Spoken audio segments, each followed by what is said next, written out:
तैयारी स्टार्ट। ग्राम गरही वाजिदपुर गुड़गांव निवासी भूधारक बदलू के 2 पुत्र थे, बलिराम और शेर सिंह। स्टॉप। शेर सिंह की संतानहीन रहते हुए वर्ष 1953 में मृत्यु हो गई, जिसके बाद उसकी विधवा जगनो ने अपने पति के हिस्से में आए आधे हिस्से को उत्तराधिकार में प्राप्त किया। स्टॉप। यहाँ वादी अपीलार्थी गण बलिराम के वंशज हैं। स्टॉप। श्रीमती जगनो के भाई के पुत्र गण नवल सिंह और 2 अन्य ने वर्ष 1991 में उप न्यायाधीश गुड़गांव के समक्ष यह कथन करते हुए एक सिविल वाद संख्या 317 वर्ष 1991 में प्रस्तुत किया कि श्रीमती जगनो के हिस्से की भूमि का वादी गण को काबिज मालिक घोषित किया जाए, क्योंकि श्रीमती जगनो ने वादी गण के पक्ष में एक पारिवारिक समझौते के तहत उक्त भूमि उनके पक्ष में कर दी है। स्टॉप।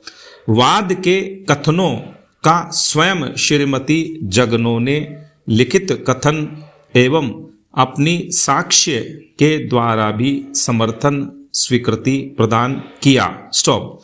अतः विचारण न्यायालय ने अपने निर्णय और आज्ञप्ति दिनांक 19/8/1991 के द्वारा भूमि के आधे हिस्से का वादी गण को काबिज मालिक घोषित करते हुए एक सहमति आज्ञप्ति पारित की। स्टॉप।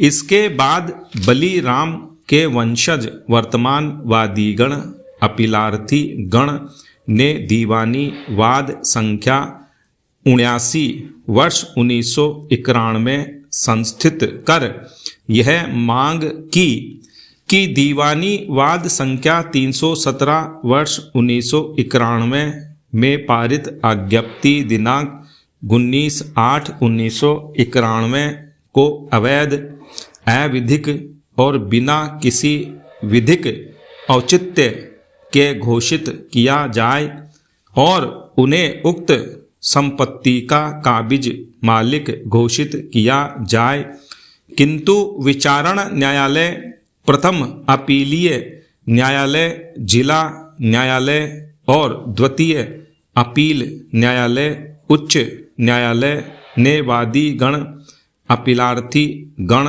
के वाद एवं अपील को निरस्त कर दिया। अतः वादी गण अपीलार्थी गण ने यह अपील प्रस्तुत की। स्टॉप।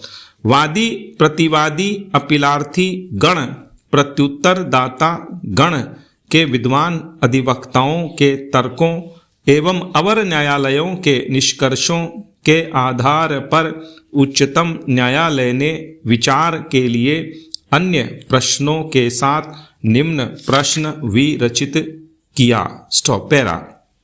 क्या प्रतिवादी संख्या 1 से 3 प्रतिवादी संख्या 4 श्रीमती जगनो के लिए अपरिचित थे, जो उसे प्रतिवादी संख्या 1 से 3 के साथ कोई पारिवारिक समझौता करने से निर्योग्य बनाता है। स्टॉप। पैरा।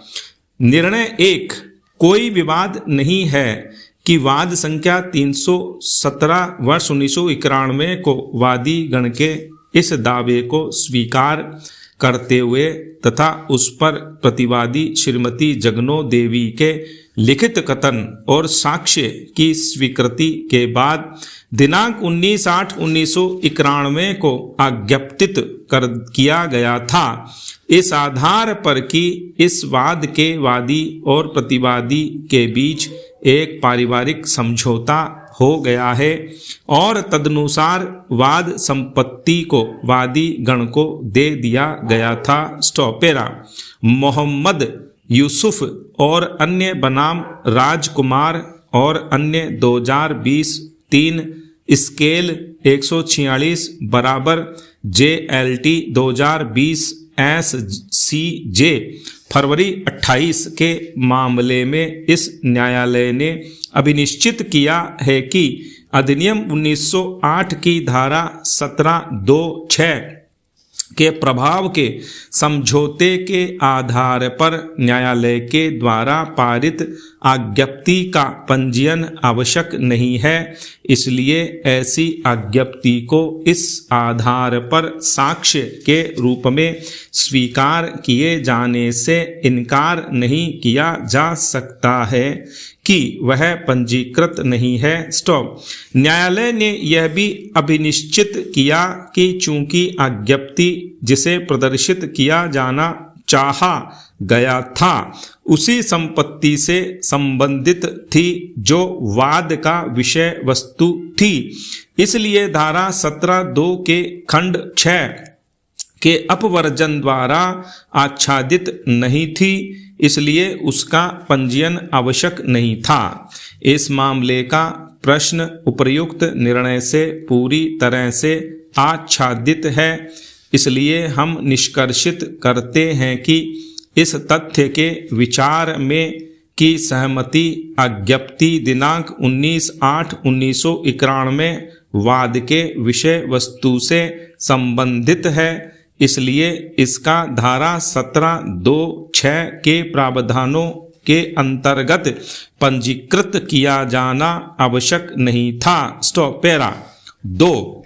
अपीलार्थी के लिए विद्वान अधिवक्ता का तर्क है कि श्रीमती जगनों ने कथित पारिवारिक समझौता अपने भतीजे के साथ भाई के पुत्रगण किया था, जो वादीगण अपीलार्थी गण के परिवार से संबंधित नहीं है और इसलिए उक्त पारिवारिक समझौता नहीं किया जा सकता था और न ही सहमति आज्ञप्ति पारित की जा सकती थी। स्टॉप।